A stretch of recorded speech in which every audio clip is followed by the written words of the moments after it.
जय श्रीराम. रावणाचा अहंकार आणि त्याचा पराभव. बिझनेस मध्ये अहंकार का टाळावा?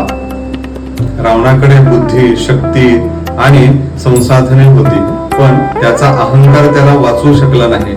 अनेक मोठे बिझनेसही अहंकारामुळेच अपयशी ठरतात. रावणाच्या अहंकाराच्या 3 चुका बिझनेससाठी धोकादायक. 1 नंबर, स्पर्धक कमी लेखणे. रावणाने रामाला दुर्लक्षित केलं आणि तो हरला. नंबर 2, सल्ला न मानणे, इग्नोरिंग ऍडवाइस. त्याने विभीषण आणि मंदोदरीचा सल्ला ऐकला नाही. नंबर 3, फक्त शक्तीवर भर देणे. मार्केटमध्ये फक्त मोठा ब्रँड असून चालत नाही, तर त्यासाठी योग्य धोरणही पाहिजे. यशस्वी उद्योजक कसा असावा? नम्रता ठेवा आणि सल्ला ऐका. स्पर्धकांचा अभ्यास करा. मोठ्या निर्णयांपूर्वी 1 वेळा नाही 2 वेळा विचार करा.